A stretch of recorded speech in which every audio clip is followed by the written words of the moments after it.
planet's on fire. It's a real code red. Got us by the balls, but being slowly bled. All the swollen puppet head, the propagandized. Big chocolate points, flat outlines. A house full of mirrors, it's a lousy reflection. Run hard left, it's a true direction. Democracy's in trouble, this news isn't fake. Everything we fought for is truly at stake.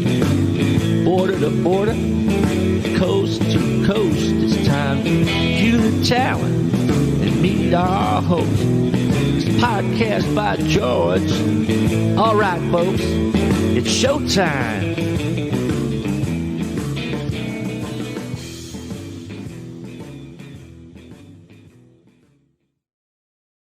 That's a great song. I got to thank Bob Pace every time that comes on. Almost, I never get tired of hearing that. I'm bopping along behind the scene always.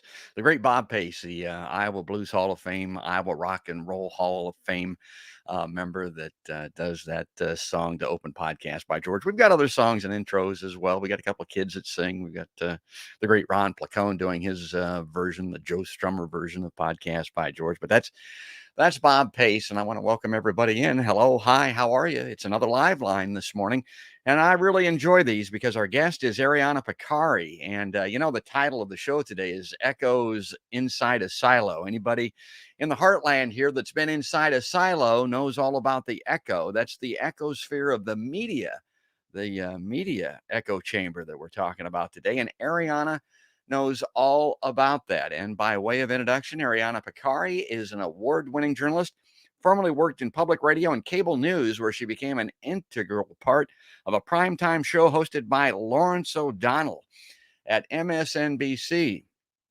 And she made worldwide news, really, when she hung it up, resigned, said, "Nah, I don't want to do this anymore." And here's why. She authored a resignation letter that people are still referencing when it comes to these cable television shows, including me. And, the gist of it is that it ain't all about serving the public interest, folks. It's a lot about serving the interests of advertisers and ratings to get advertisers. We talked all about that on a prior show. I would encourage everybody to go back and review that episode of Podcast by George. We might talk about it a little bit today, but it's in there in detail in a prior episode. Well, now Ariana is working to rethink financial incentives in broadcast news through public awareness and advocacy. In September 2020, she joined Columbia Journalism Review as a public editor with a focus on CNN. So let's put that away. Let's bring it up and welcome Ariana back to a Podcast by George LiveLine. Hi, Ariana. Hello, George. Thanks for having me back. Well, thanks for coming on. The first story that we're going to cover here is something that I wish we didn't have to. I mean, this is tragedy.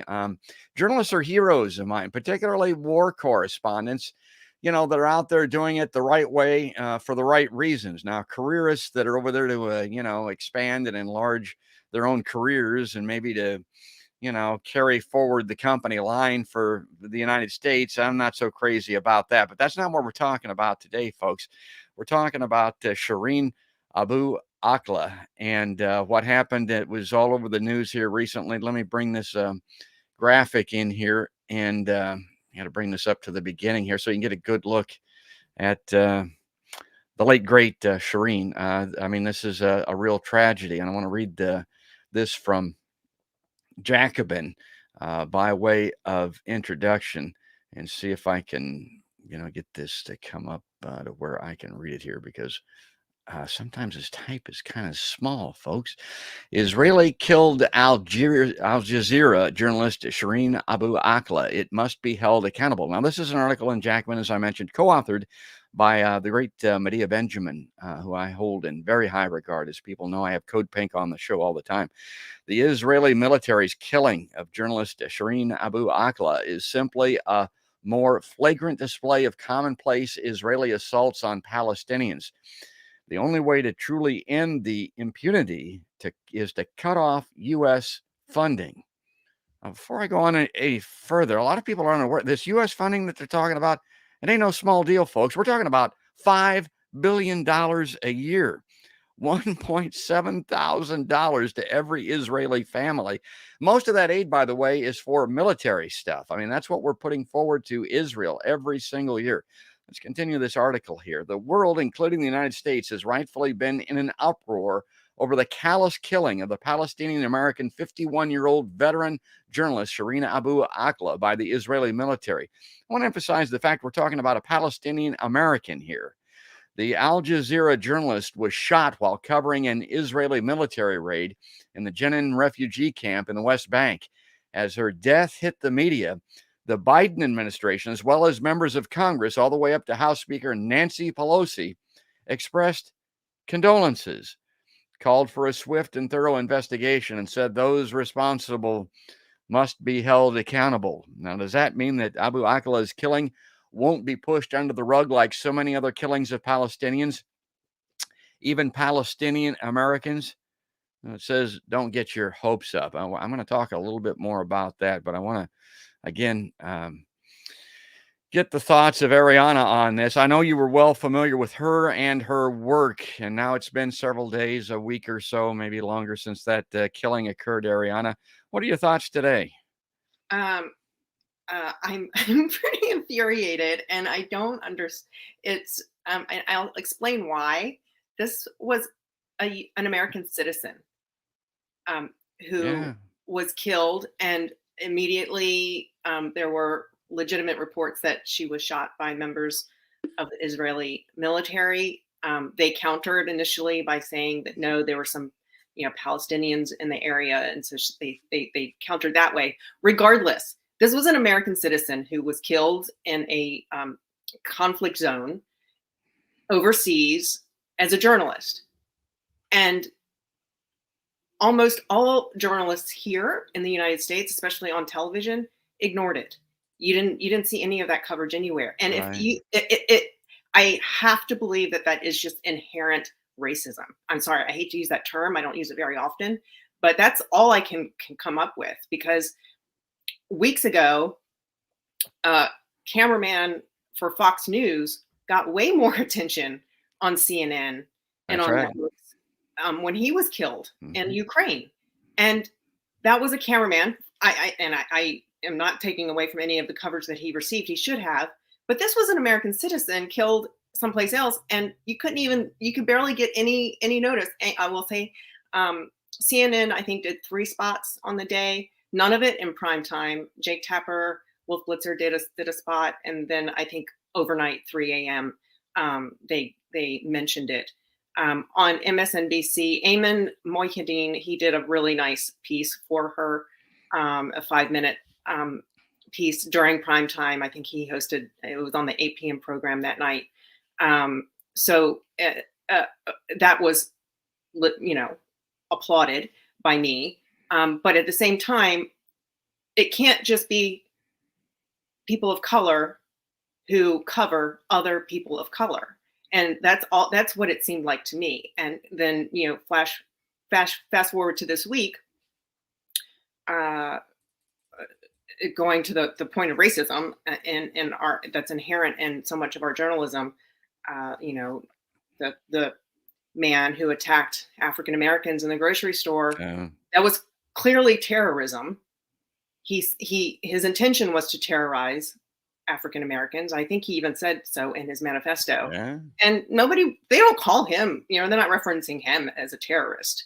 If the person had been brown and from the Middle East, that's immediately how he would have been labeled. And so we still have a long ways to go. We have, these organizations that you think are working on your behalf are sadly not.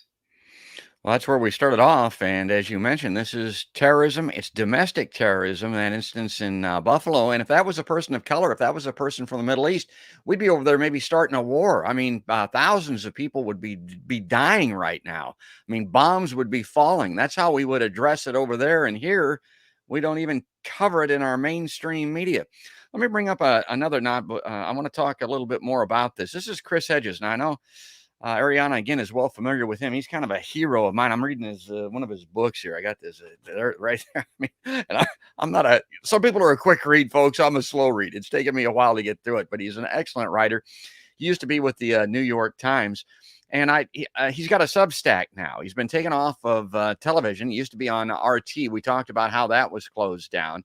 So if you want to follow Chris Hedges, you got to go to RT. And this guy knows what he's talking about. I mean, you can take it to the bank. I mean, I would bet everything that I have that what this guy is reporting is true, maybe second only to Julian Assange, who's never been found to be untrue or false about anything. Chris Hedges knows whereof he speaks. Okay, so let's go to his Chris Hedges' report on Substack. The headline reads, the Israeli execution of Al Jazeera reporter Shireen Abu Akleh. Israel, which shoots hundreds of Palestinians a year, that's true, routinely includes reporters and photographers on its target lists, says Chris. Shireen Abu Akleh, the Al Jazeera reporter with more than 2 decades of experience covering armed conflicts, knew the protocol. She and other reporters remained last Wednesday in the open, clearly visible to Israeli snipers about 650 feet away in a building. Her flak jacket and helmet were emblazoned with the word press. There were 3 shots fired in her direction. The second bullet hit the Al Jazeera producer Ali Al-Samouda in the back. The third shot, Al-Samoudi remembered, hit Abu Akleh in the face below the rim of her helmet. Now, there were a few seconds when the Israeli snipers saw, profiled in his scope, Abu Akleh, one of the most recognizable faces in the Middle East. Now, I'm going to continue with this, Ariana, but again, you're well aware of this. This woman was, I mean, this is a big name. This is a big-time reporter. She was a hero as far as Palestinians are concerned. She was a big authority, a big reporter over there. She was a hero among journalists. Not just among Palestinians. She was really admired by her colleagues, people who worked with her, not at the same outlet. I've just heard so many testimonials over the past week of people who really loved her and admired her integrity. It's a tragic loss. Well, Chris Hedges is a great wartime correspondent. He knows wherever he speaks. And let's continue with this, and you'll see why here in a minute. Now, the 5.56 millimeter bullet from the M16 designed to spin end over end upon impact. A lot of people don't realize that these assault rifles, which, by the way, are in the homes and on the streets of America as well. These things, these bullets that come out of these assault rifles, these military-grade weapons, and that's certainly what we're talking about here. It's not like being shot by a bullet. You don't get flesh wounds like we used to see in the old Westerns that we watched when we were kids.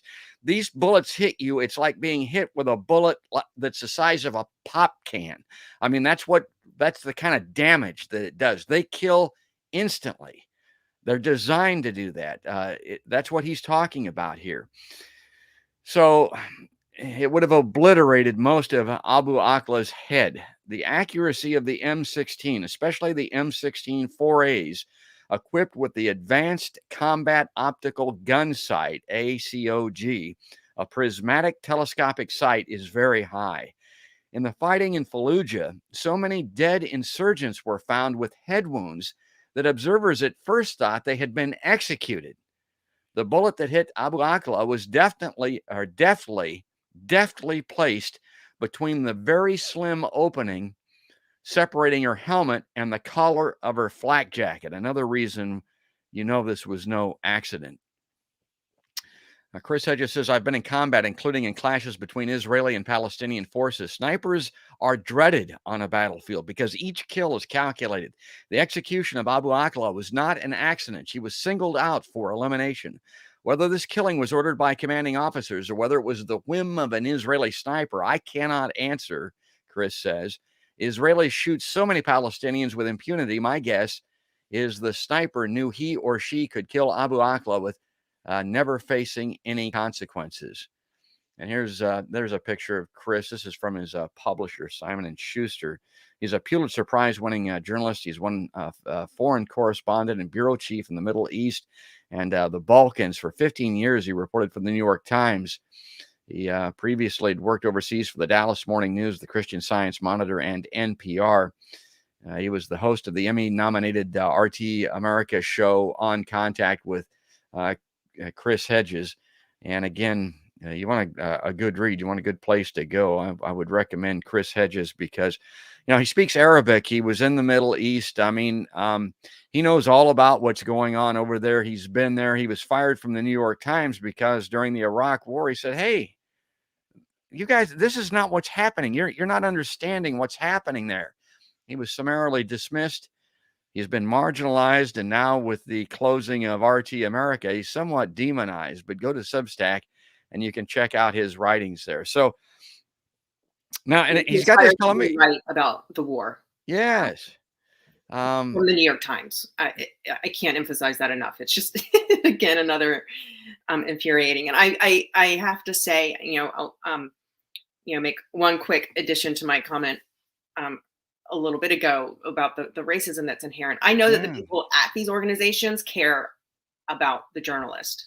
I know they were horrified behind the scenes. I'm sure that they spent time reading about her and kind of honoring her life in their own way, but that doesn't make it on air because they think that the audience doesn't care about her. So that's the inherent racism there. I'm not calling the people themselves racism, but they think that the audience isn't going to care about this. It's not going to rate well, and so that's why that story doesn't make it to air. And yes, what happened with Chris Hedges is terribly tragic. He's a wonderful, smart, insightful journalist who, unfortunately, he's been marginalized for being right, and that should not, by one of the leading organizations in news organizations in the country. And I just know that, like in the United States, we can do so much better. That's what I want to say about that. Yeah, and just back up a second to what you were saying when you were talking about this type of coverage not rating, and that people won't watch it and that people don't care. That's not necessarily untrue. I mean, that might be true, particularly the first time that's aired. But here's my point, Ariana. Now, people that are watching my podcast that'll come along and see this, they'll tell me, I wasn't aware of what happened with this journalist, George, but I am now. I'm outraged, and they will respond to it, but they have to be presented with it, and it can't be de facto eliminated because sponsors won't like it or because ratings won't support it. And that's what happens in the world that you are a part of in these cable news channels. And I've said this before, I have to say it again. When we say something doesn't rate, that means, they're looking at the numbers in the demo. And at MSNBC, the difference between, they're trying to beat out, producers at MSNBC are trying to beat producers at CNN and vice versa. Neither of them really have, stand a chance of beating Fox on any given night because that audience is significantly larger. But in the demo, the difference between those two audiences oftentimes is like 5,000 people. Sometimes it's 10,000. Sometimes, when the numbers are larger, the numbers are larger. So it could be 100,000 people.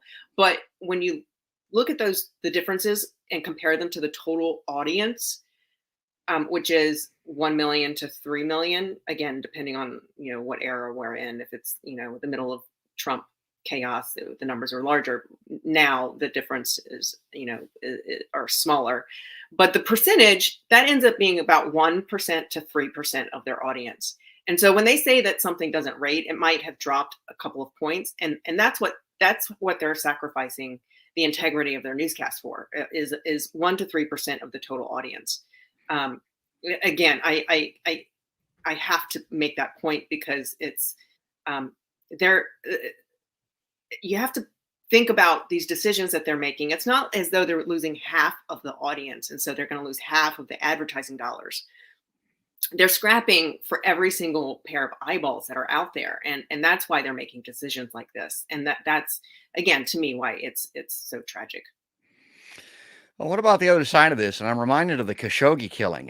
This guy was a journalist. He was employed by an American company. Now, he was not an American, But that was a moment of outrage. Everybody was talking about that for a while, and then it kind of just went away. And to the point made by Jacobin there, everybody's going to investigate the killing of Shireen, and they're going to look into it. Israel's even promised an investigation that would undoubtedly be a sham. But I mean, they're wanting to look into it. They're going to put this up to the UN. But anytime I hear that there's going to be an investigation on this type of thing, Ariana, I always think of, anybody that's been in a state fair tent and seen a magic act, watch my right hand and don't look at what my left hand is doing.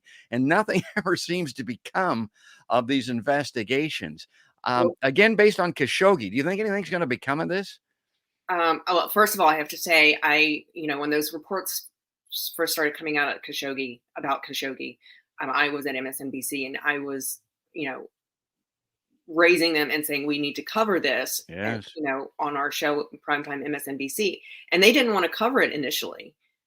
It wasn't, I was like, this guy went missing. His wife, was there waiting for him. We had those initial details, and it wasn't until there was a bone saw involved when we got those details. When all of us, then it was like, oh, okay, this is something that we need to cover.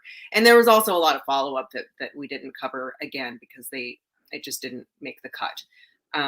So again, yes, it did end up getting a lot of coverage. The story was so gruesome and horrific. It was, hard for them not to, but it was not something that they jumped on initially just because, oh my gosh, this is a journalist who was killed. It was, there were other details that came out that made it more compelling. I put that word in quotes for them.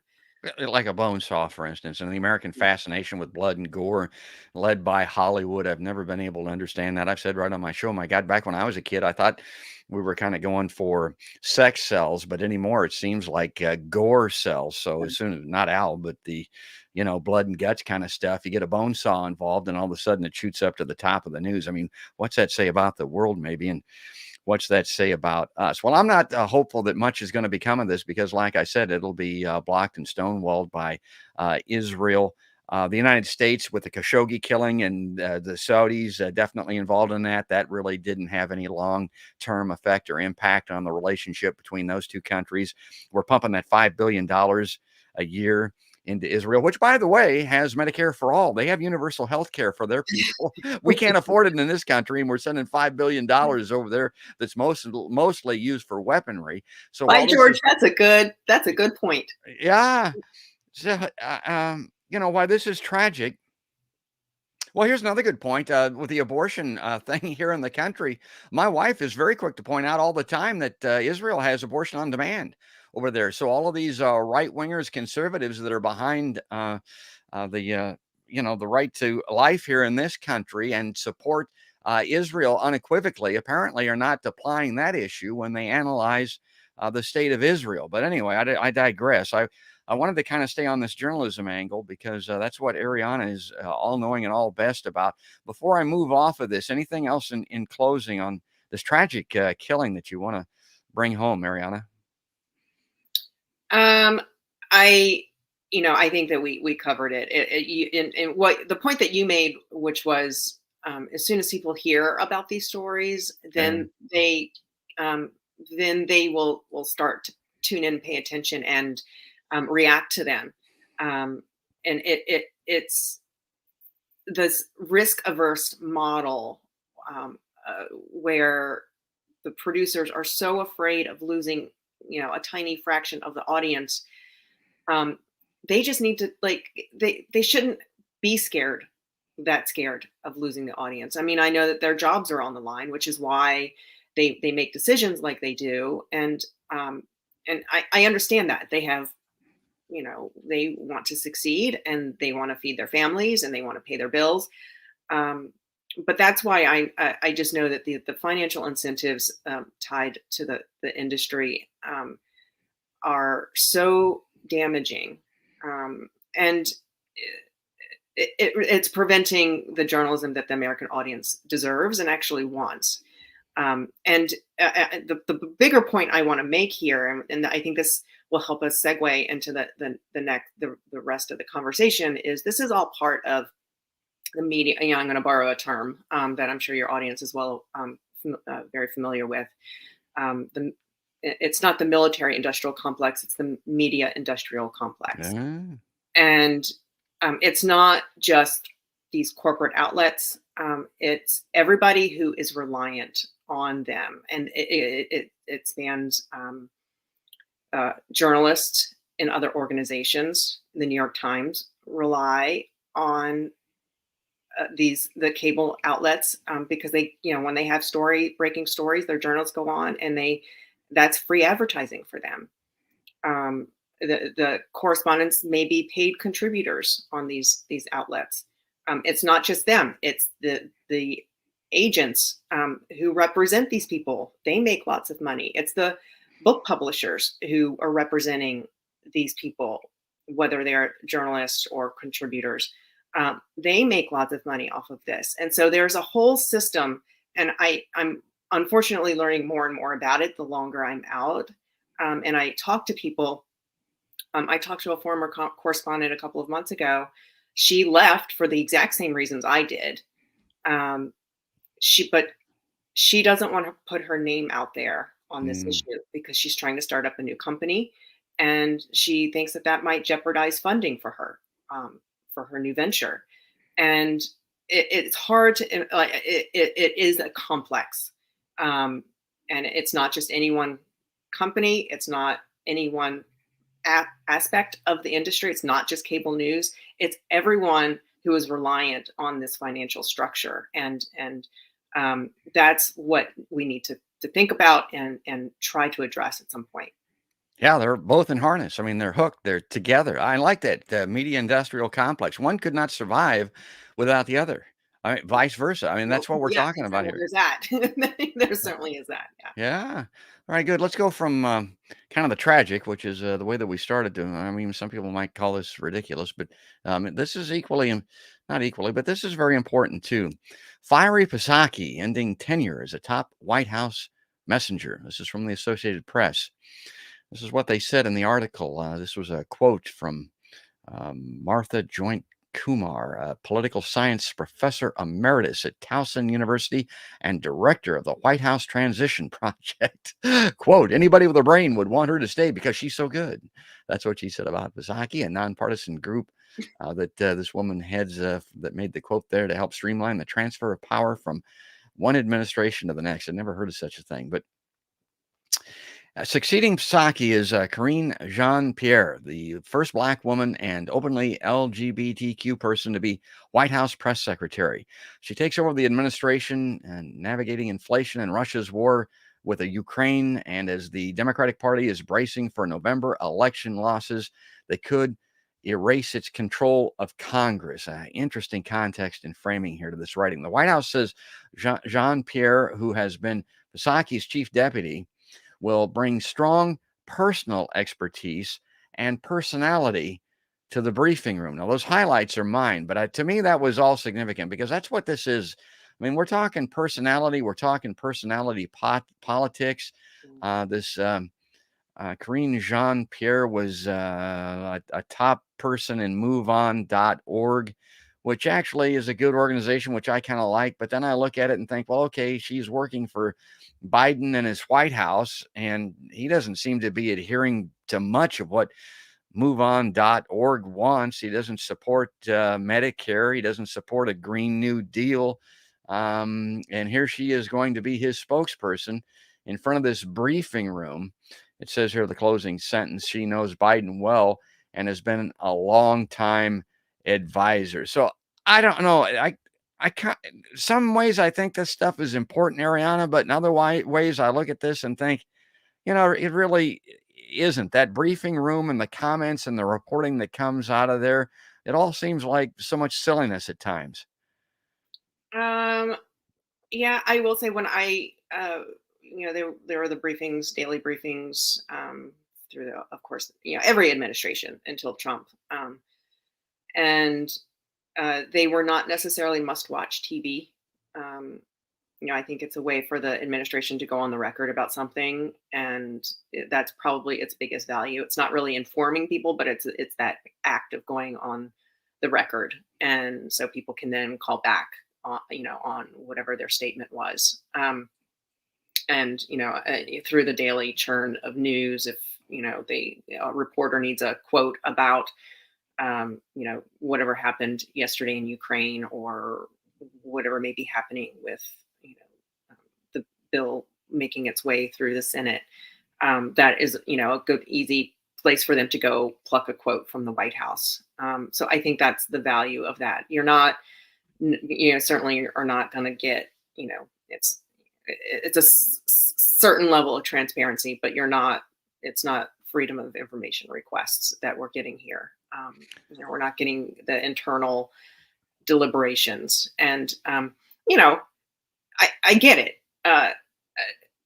Politicians have their talking points, and they have developed these talking points over time, because so often, whether it's a type of gotcha journalism, something can be said and taken out of context.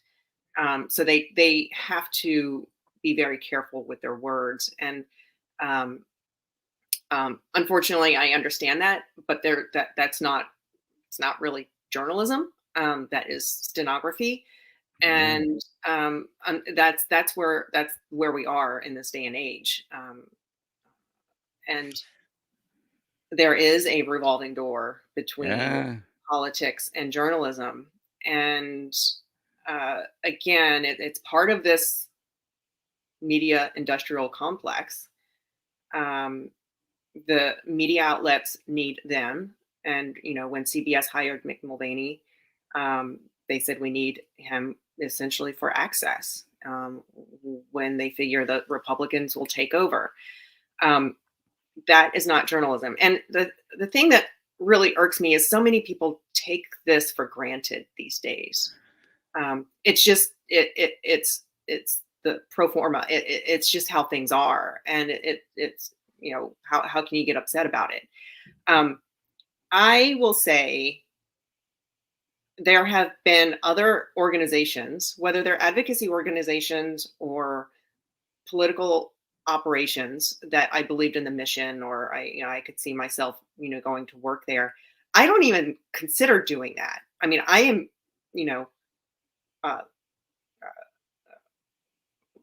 low, not very employed right now, but I still am not tempted, because as soon as I do that, that's crossing the threshold into that's another role. And I think there needs to be a strict line between journalists who and that function, as someone who looks at what is going on in the world and reports about it, and the people who are doing the advocacy work. And I think it's really important to maintain that line. And Jen Psaki isn't the first. Corinne Jean-Pierre is not the first. You can go back to Bill Moyers. He worked for the president, and then went to work for PBS. It was a different era. Yeah. I certainly trusted him as a journalist, and then the incentives were different. Of course, he was in public broadcasting, so it wasn't a commercial entity. But that idea is not new, and what has happened over time is those ethical standards have been eroded more and more, and it's largely due to the monetization of news, and people have to earn a living. So I'm not gonna, if they're being offered large salaries, if I were Jen Psaki, I'd probably do the same thing.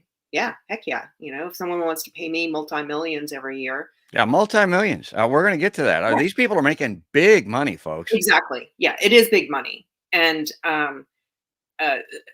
certainly I would do the same thing. Again, that's why it's the media industrial complex. It's it enables that. And too many people, including journalists, not journalists, journalism professors and academia. And I've even heard this, at Columbia Journalism Review. There's a certain acceptance to that's just the way the world is these days. And I fiercely I disagree with that mentality.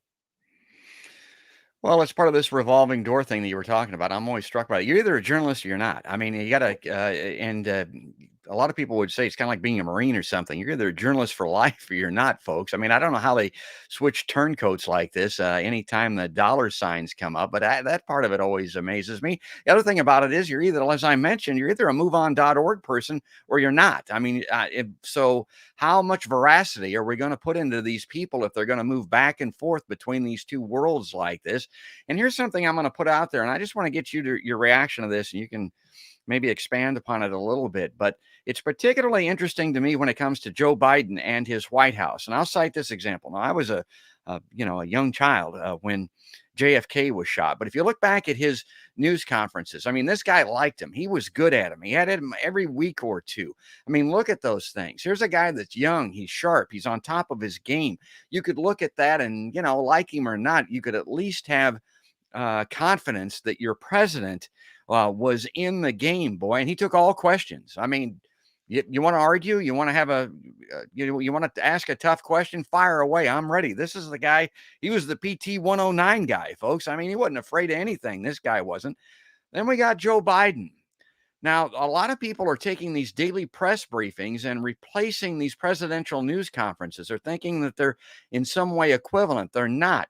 I want to see Joe Biden. I want to see him a little more closely because, Ariana, I've been criticizing ever since the 80s, Ronald Reagan. I told people back then and ever since then that would listen to me, I could see that guy in person. I could see him on television, and I could tell that he was slipping, that he wasn't quite right. I could see it in his eyes. It's important, folks. We're talking about the president of the United States. Well, Jen Psaki and this replacement of hers that are coming along, they're going to be on cable news every night. We're not going to see Joe Biden fielding questions. We're not going to see this open and free exchange between reporters and a president like we saw with JFK.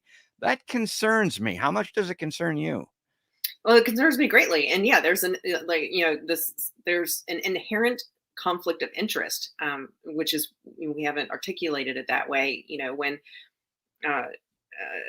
Jen Psaki, no one is surprised that she's going to work for MSNBC. Some people were, a little plucked that she didn't, that announcement leaked before she actually left the White House. Well, I don't think that really, sure, be upset about that, but that it doesn't change the fact that she probably was going to end up going to work for a cable network, whether it were CNN or MSNBC.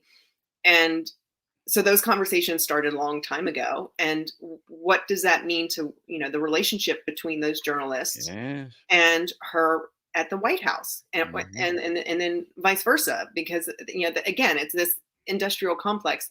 Even if it hadn't been reported, you assume that there's a good chance that that person may end up in this other role. And so we're not going to come down too hard on them, or we're going to, or she conversely will, play favors to these organizations where she may ultimately want to be cashing in. It's a conflict of interest across the board there. And, when it comes to the president, I would certainly love to see him more often. You said it yourself, though. JFK was good at this, and he clearly benefited from television. That's what helped him, catapult him into the White House to start. He was young and good looking and charismatic, and that plays well to TV audiences. And it, unfortunately, over time, that is how we judge our presidents and our leaders. That one of my pet peeves is how we rely on debates, which aren't really debates. You're trying, these aren't really philosophical arguments that they're having on stage. It's who can make their argument the best and who comes across as the most likable, the most charismatic, who captured people's attention the best. That's how the debates are judged. And then that turns into votes, right? And again, it's taking away from real policy and issues, the reliance on TV, especially, and not the written word and what's in writing in these policies and what the real effects are. So again, yes, I would certainly like to see Joe Biden more often.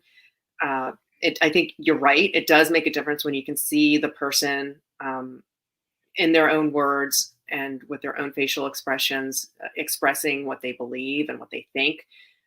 There is value in that. And I think that he's probably been advised not to do it because he's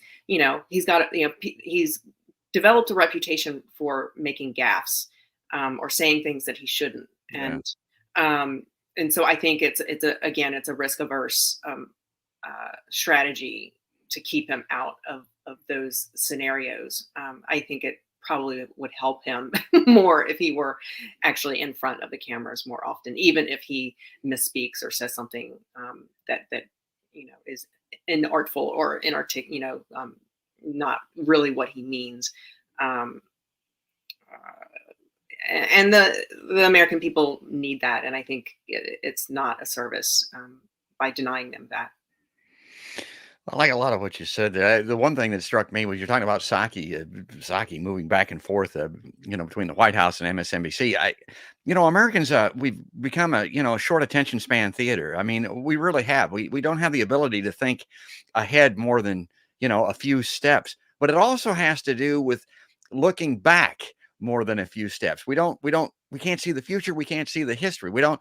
And like you mentioned, this is probably a deal that's been in the works for some time that she had full knowledge of. And she's coming out advising the world on a political, socioeconomic, everything you can think of perspective, knowing full well that she's about to be hired into MSNBC. That's got to have some effect. Well, we're going to roll along here. I actually had a clip by Jimmy Dore that I wanted to play because I saw Jimmy Dore's show this past week. I'm not going to be able to get to it because we're running out of time here, but I wanted to bring up this next slide because I knew that this was something. Let's see if I can get this to come up. All right, bring that down. Add that to the stream. This is something, again, that kind of went under the radar for a lot of people that I wanted Ariana to talk about. This was written by Robert Reich in The Guardian. Why did CBS News hire Mick Mulvaney? Yeah. CBS News. Why? Yeah. Why did they? They told us why. Because, go ahead. I'll let you. Well, this is, again, Robert Reich. This is his op-ed piece. He says, CBS News has hired Mick Mulvaney as an on-air contributor. You may recall that Mulvaney served as acting chief of staff under Trump and led Trump's Office of Management and Budget. But as I'll get into in a moment, he says, Mulvaney wasn't just a high official in the Trump administration. He was an active enabler of Trump's deceit and attempted coup. This guy, I mean, he's got flies all over him, folks. An on-air contributor on a major network is different than a mere guest. Okay, so Ariana, this is something that you know better than anybody almost. The difference between an on-air contributor, which is what this guy's going to be, and being someone that appears as a guest or, guesting in an op-ed or something like that. Explain the difference here. Well, the difference is one is paid and one is not.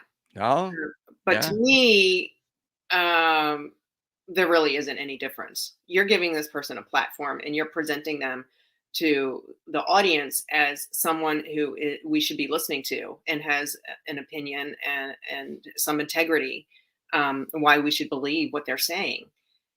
I was very disturbed by that decision by CBS News.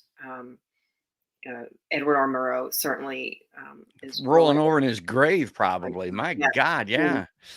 And the reasons why they hired him, it was, again, they're fairly transparent about it. We need access, when Republicans come in the fall, not because this person has something legitimate to say. And my frustration is I wanted to write about this and I was not given a platform to do so. And so again, it's this media industrial complex. I don't understand the reasons why, but there is an acceptance of this practice, and it's a denigration of journalistic ethics. The idea that it's okay to bring in this person who, I don't care about his politics. We need, we need to have a robust debate in this country about ideas. And so, yes, we need conservatives and we need liberals to do that. But we need to know that people are working off of facts, at least making a good faith effort to regurgitate their version of the facts. Everybody can have a different interpretation of the same facts. But this is someone who defended President Trump in a way we've never seen anything like that before. And this is someone who the lies that were repeated, we know a lot of them. I don't think we know all of them, all of the lies that they knowingly made in those roles. And to think that it is okay to bring this person in to talk on behalf of Republicans going forward is just astonishing to me. And it's astonishing that CBS News thought it was okay. It was astonishing that there are other people in journalism circles who also think it's okay. And it's just, we have fallen so far from what is considered, an okay set of ethics for journalists. We need the American public to demand more, because right now, the way things are, the industry itself is not going to fix itself. It's going to have to come from the public demanding better. And it changes the world. The influence, the impact that this type of thing has is impossible to measure, but I think it's very significant. It enables it's incentive for other people to do the same thing. Yeah. They're rewarding him for the work that the lies and the deceit that he perpetrated in that role for Trump. And there's no disincentive for people in the future not to do the same thing, because they, as long as I have this role, no matter what I sacrifice personally, in terms of, integrity, no matter what I do or say, as long as I have this title, that means that I'm going to I'm going to have a livelihood in 5 years or 10 years, and I'll be able to do what I want to do. That is a very, very dangerous precedent for journalists and for Americans. And yes, it has become commonplace. These roles, again, the revolving door, it's not okay. It's just not okay. And there's a lot of money being tossed around. We're going to get to that here, I hope, very shortly. But the other thing about it is, you mentioned the difference between a paid contributor and an unpaid guest as an example. Well, with an unpaid guest, somebody that's brought onto the show, you might get a little pushback from a host, or, even on a network news show. But a paid contributor, these people tend to kind of get a platform. They kind of get to present. And I don't hardly see those people being pushed back against at all. Am I correct in that? You might be, yeah, but the first person who comes to mind, because he was on quite a bit at the same time that Mick Mulvaney got hired, was John Bolton. Oh God. He was on, MSNBC, CNN, he was everywhere. And, not as a contributor, as a quote guest, talking about Ukraine. And again, why are you giving this person a platform? Why do you trust what he is saying? We know that he's lied in the past. We know that he's admitted that he's lied in the past. So why is it okay to say this person who has, spread falsities in the past? What is to make us think that he isn't going to do that today when he's back on television? John Bolton, telling people that it's you put them on when Andrea Mitchell has this guest on. It's saying, I trust what he has to say. Exactly. And, so again, like in my mind, whether they're paid or not paid, there is a small distinction, but it's not, the bigger distinction is that, there really isn't, that you're giving them a space. And of course, John Bolton was able to sell books, through those appearances. It helps his profile as well. But again, it's saying to the audience, maybe what this person has to say is okay. And I just why what are you basing that on? Okay, so that leads. I mean, that's a nice transition to this. Let's bring this guy up. This is out of the New York Times. You talked about people that have lied, people that have been proven to be liars. This guy's one of them. This guy's on television. Hell, he might be on tonight on MSNBC. That's this John Brennan guy. I don't know what you can or what you're willing to say about this dude, but I look at him and that Jim Clapper guy that's on CNN all the time and like, what in the hell are these guys doing being these paid contributors that you're talking about on MSNBC, proven liars? Why would you believe or put any veracity again in what this guy has to say? So what's your reaction to John Brennan? They get so excited about former CIA people, and I understand the appeal and the intrigue, but you just have to think about what they were doing for that their entire career. They were lying through their entire career because what about the torture program? Operations, and their job is to lie. Here, let me play that. Let me play this. I mean, you've seen this a lot, but I love playing this. When I was a cadet, what's the cadet motto at West Point? You will not lie, cheat, or steal, or tolerate those who do. I was the CIA director. We lied, we cheated, we stole. It was like. We had entire training courses. It reminds you of the glory of the American experiment. The glory of the American experiment. I mean, there's a guy again right on the record telling you that he's a former CIA director. If you didn't know it, folks, that's what they do. Covertly and overtly. They lie, they cheat, they steal. That's what I mean, it couldn't be stated any more clearly than that. You'll see this guy show up on shows once in a while, maybe not as a paid contributor. He's been to Iowa. There are people that are willing to run to vote for that guy for president of the United States, Ariana. Again, to me, along with Clapper and Brennan, these are real head shakers. I don't get it. Well, I think those types of people they do have some value and they can bring some perspective that is useful. But to take everything that they say at face value, I think is I wouldn't take anything they say. I wouldn't believe anything they say. Right. Yeah. Right thing to do. And I know, I know John Brennan, and there were things that he would say on air at MSNBC, and then there were other things that he would say behind closed doors at MSNBC, and that fed a lot of the hysteria that you would see on television. Still does, I think. I'm sure it does. Yeah. I'm not there to witness it, but I was there until 2020. And some of that hysteria, I personally, based on what I heard then and what I know now, was not correct. So, there's that. Again, journalists are not doing their jobs. Fine, go to someone who is a former CIA agent, get their opinion about something, but make it clear that this is an opinion and it may well not be truth or accurate. And they don't.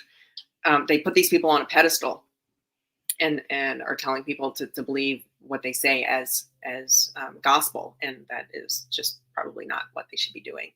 Not at all. I mean, you go to John Brennan if you want to ask him questions about how the CIA operates. Get his response like in that film clip. Well, I'm all up with that. But I mean, I wouldn't believe what the guy told me he got at the grocery store yesterday. I wouldn't pay any. I mean, he's telling you that's that he's going to lie to you. So why are you setting? We're trying to lie. Like we know those PSY operations that they go through, that training. They know, and they know how to hide that they're lying. So yeah.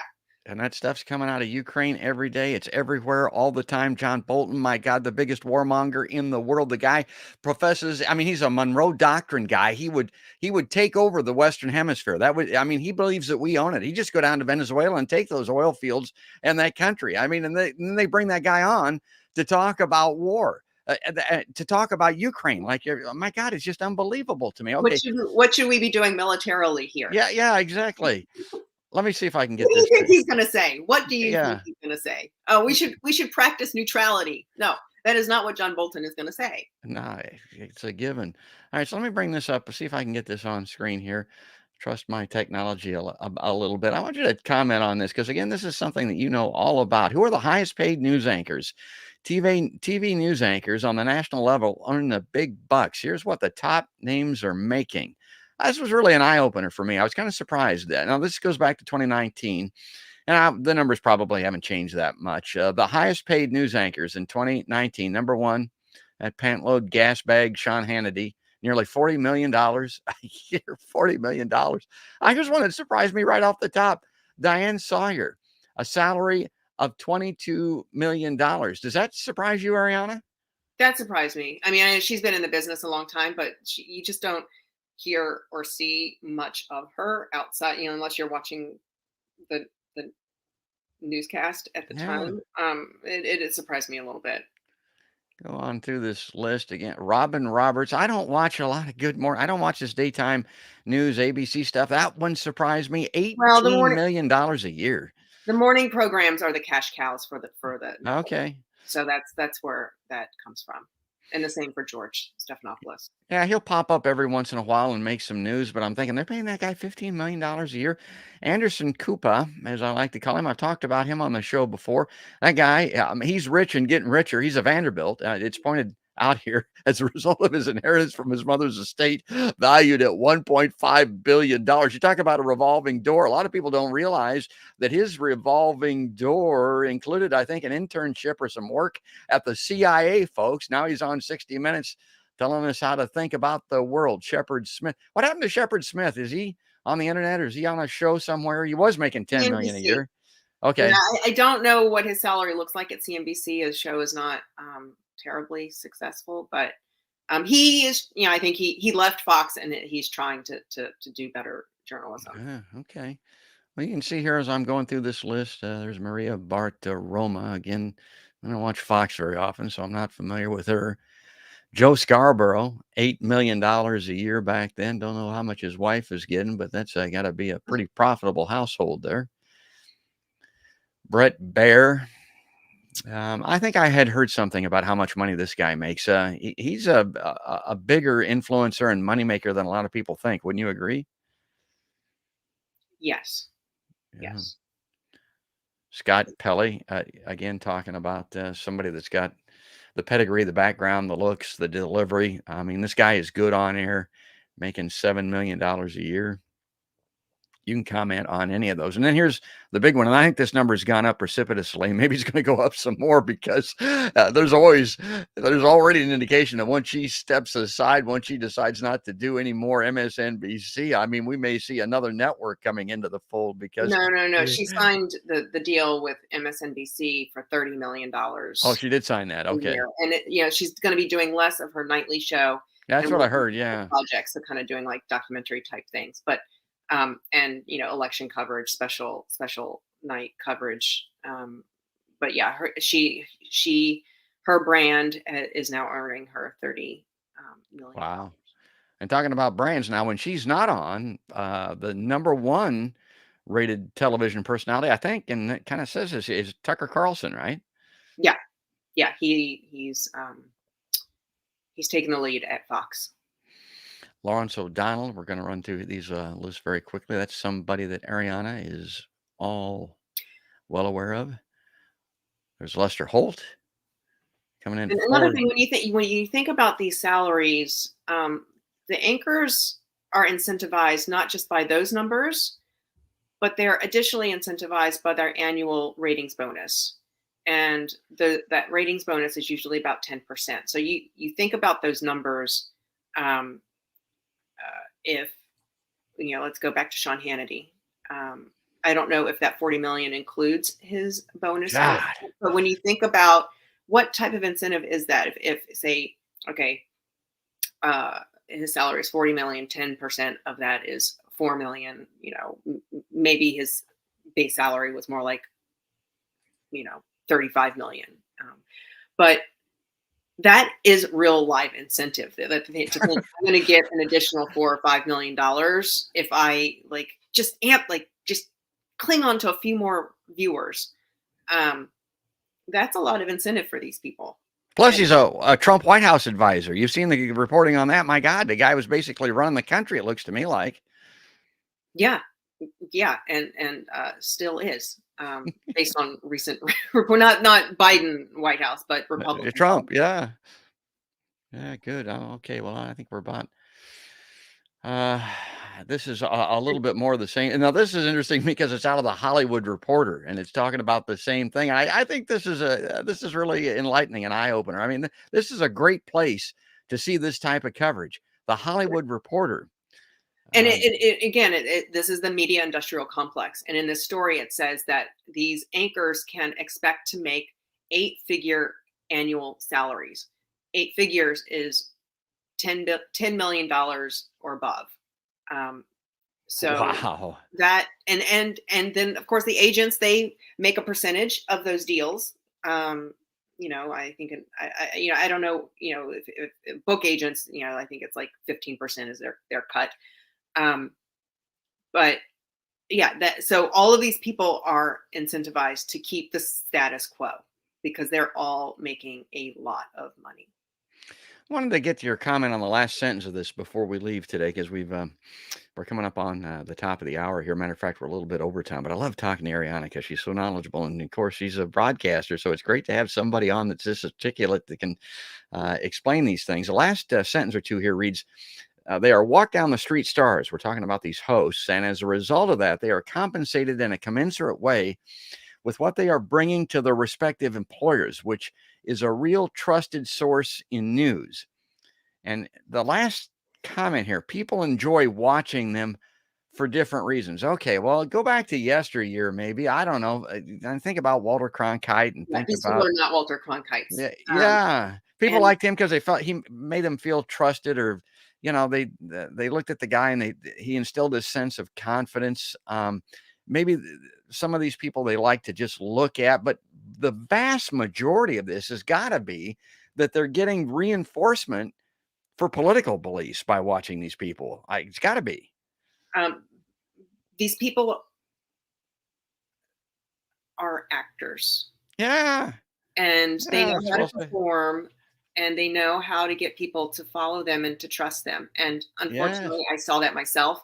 And unfortunately, I heard, anchors behind the scenes say, if I ever want to do something that I know that is not going to rate, remind me about my boat. These are people who the audience trusts. Yeah. And we're all human. So I understand, and if that person were not there, somebody else would come in and take over that role. True. Again, it's the system. It is, humans are going to react to, the world and the environment around them like any other human will. And so it's the structure that creates those conflicts of interest. And it's not that, I wish more humans had better integrity. But that we're all trying to survive and trying to do well and meet expectations, of ourselves and of people around us. And it's hard, again, like if that person isn't there, somebody else will come in and do the job for them, and will make, equally bad decisions on a daily basis. It's not providing journalism as a public service, which is the core problem. And so anytime you have this commercial entity, that is going to happen. And that is something that, I'll mention his name again. Edward R. Murrow talked about this in 1958. He gave a speech when he was still employed by CBS. It was a very brave speech he gave, wires and lights in a box to the RTDNA. He pointed about the flaws of the industry, and this is not news. If you're basing this on ratings, which is what they were doing in TV and radio, that you call it what you want, but that is not news. And that is something that we need to think about. We've known about these problems for decades. We know what happens. And it's not okay. Like in the United States of America, we can just do so much better. we need to figure that out. Well, we have. Let's hope that we can again. And I love the fact that here's we wrap up that you're citing Edward R. Murrow. He's always been a hero of mine. I'll also cite Newton Minow. I mean, he referred to television as the vast wasteland. And folks, we're just about wasted away here. I mean, no truer words were ever spoken way back in the day. Well, Ariana, the big three for Podcast by George is, climate, war, and healthcare in that order. I'm thinking about changing the big three to maybe the fatal four or something like that, including the Yes. media as the fourth one, because they're all intrinsically linked. The media industrial complex, and none of these other problems will get fixed unless the media problem is fixed. They aren't covering climate change on MSNBC, and Chris Hayes will tell you exactly why. It's something that he cares about. Right. Yeah, but he's like, the incentives aren't there. He calls it a palpable ratings killer. And so that's why he doesn't cover climate change. He said to the public on Twitter. So this is not a secret. We know what the problems are. So we can figure out the answers to fix it. As the world withers and dies, as I say on the podcast, it's like we're in a race to either blow it up or melt it down, folks. We've got to run. We got to end the show. I just love this. Ariana Pekary, she's the Columbia Journalism Review public editor with a focus on CNN. Ariana, thanks again for coming on Podcast by George. Thanks for having me. I will have her. In the topic. Thank you. Oh, yeah, we'll have her back, folks, for sure, because you know how interested I am in the media, enough to put it up there with the big three from PBG, the climate, war, and healthcare. Well, that's going to do it. That's going to wrap it up for this particular episode. And I want to encourage everybody to follow Ariana. I have the Twitter address up there. That's probably the easiest way to check her out online. She's got a webpage as well. You can follow her there. And of course, she's going to be checking in every once in a while, I hope, on Podcast by George. And to get us, all you need to do is go to podcastbygeorge.com, pick an icon, pick a platform, watch the videos on YouTube or Facebook, or get the audio only versions on iTunes, Stitcher, Spotify, and the iHeartRadio app, all those types of places where podcasts are heard. But again, that's going to do it. That's going to wrap it up. That's all there is. And there ain't no more. That's another Podcast by George LiveLine.